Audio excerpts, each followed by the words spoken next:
Um homem chamado Ananias, juntamente com Safira, sua mulher, também vendeu uma propriedade.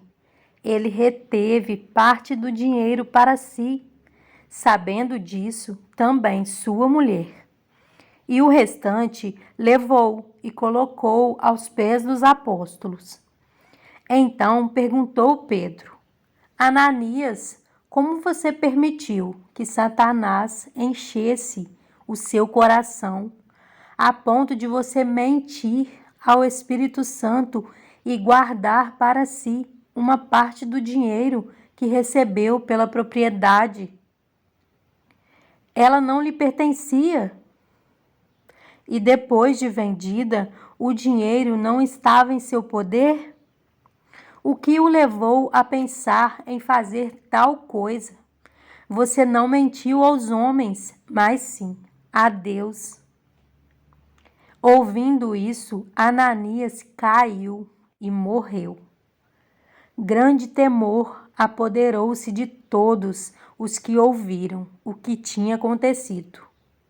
Então os moços vieram, envolveram seu corpo, levaram-no para fora e o sepultaram. Cerca de 3 horas mais tarde, entrou sua mulher, sem saber o que havia acontecido. Pedro lhe perguntou: Diga-me, foi esse o preço que vocês conseguiram pela propriedade? Respondeu ela: Sim, foi esse mesmo. Pedro lhe disse: Porque vocês entraram em acordo para tentar o Espírito do Senhor.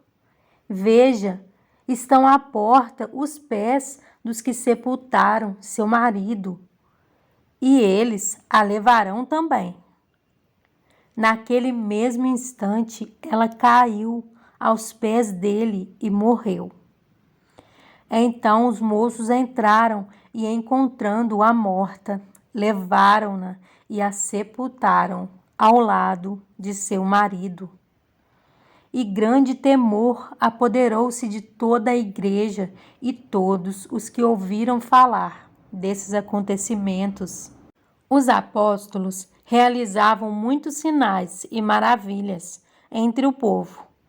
Todos os que creram costumavam reunir-se no pórtico de Salomão. Dos demais, ninguém ousava juntar-se a eles, embora o povo os tivesse em alto conceito.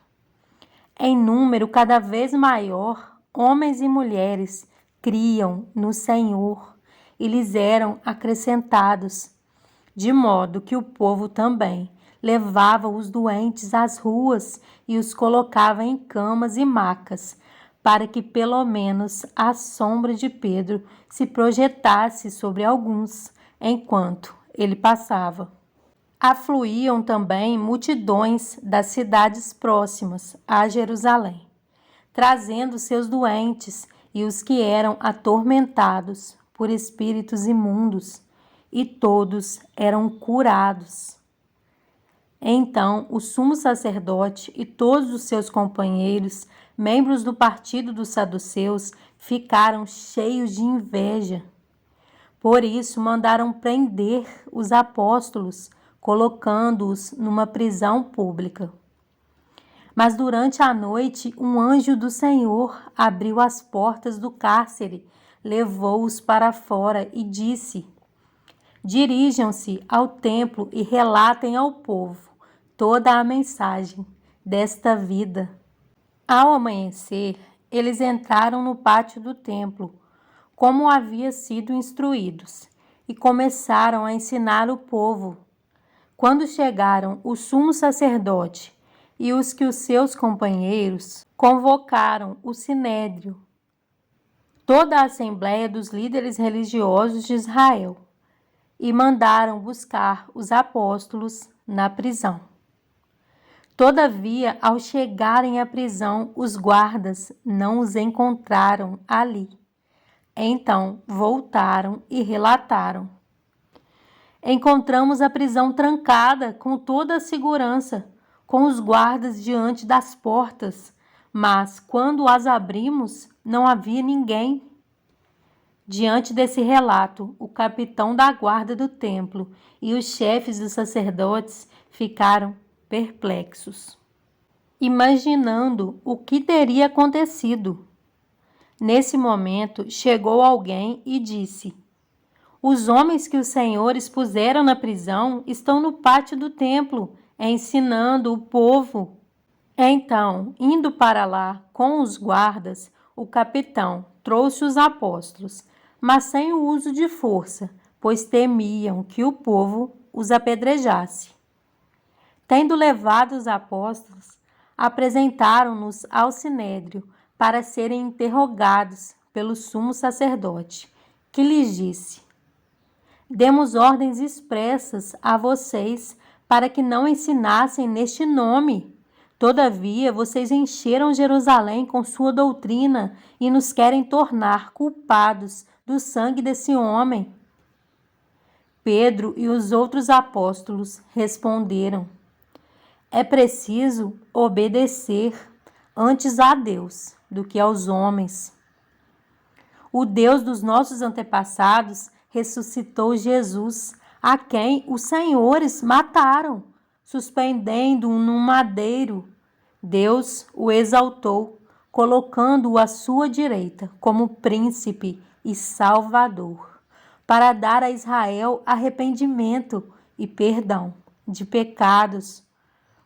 Nós somos testemunhas dessas coisas, bem como o Espírito Santo, que Deus concedeu aos que lhe obedecem. Ouvindo isso, eles ficaram furiosos e queriam matá-los. Mas um fariseu chamado Gamaliel, mestre da lei, respeitado por todo o povo, levantou-se no sinédrio e pediu que os homens fossem retirados por um momento. Então lhes disse: Israelitas, considerem cuidadosamente o que pretendem fazer a esses homens. Há algum tempo apareceu Teudas, reivindicando ser alguém, e cerca de 400 homens se juntaram a ele. Ele foi morto, todos os seus seguidores se dispersaram e acabaram em nada. Depois dele, nos dias do recenseamento, apareceu Judas, o galileu, que liderou um grupo em rebelião. Ele também foi morto e todos os seus seguidores foram dispersos. Portanto, neste caso, eu os aconselho: deixem esses homens em paz e soltem-nos. Se o propósito ou atividade deles for de origem humana, fracassará. Se proceder de Deus, vocês não serão capazes de impedi-los, pois se acharão lutando contra Deus. Eles foram convencidos pelo discurso de Gamaliel. Chamaram os apóstolos e mandaram açoitá-los. Depois ordenaram-lhes que não falassem em nome de Jesus e os deixaram sair em liberdade. Os apóstolos saíram do sinédrio alegres por terem sido considerados dignos de serem humilhados por causa do nome. Todos os dias no templo e de casa em casa não deixaram de ensinar e proclamar que Jesus é o Cristo. Em João 14, 21 a 26, diz: Quem tem os meus mandamentos e lhes obedece, esse é o que me ama.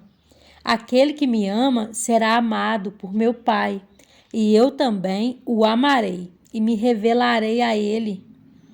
Disse então Judas, não Iscariotes: Senhor, mas por que te revelarás a nós e não ao mundo?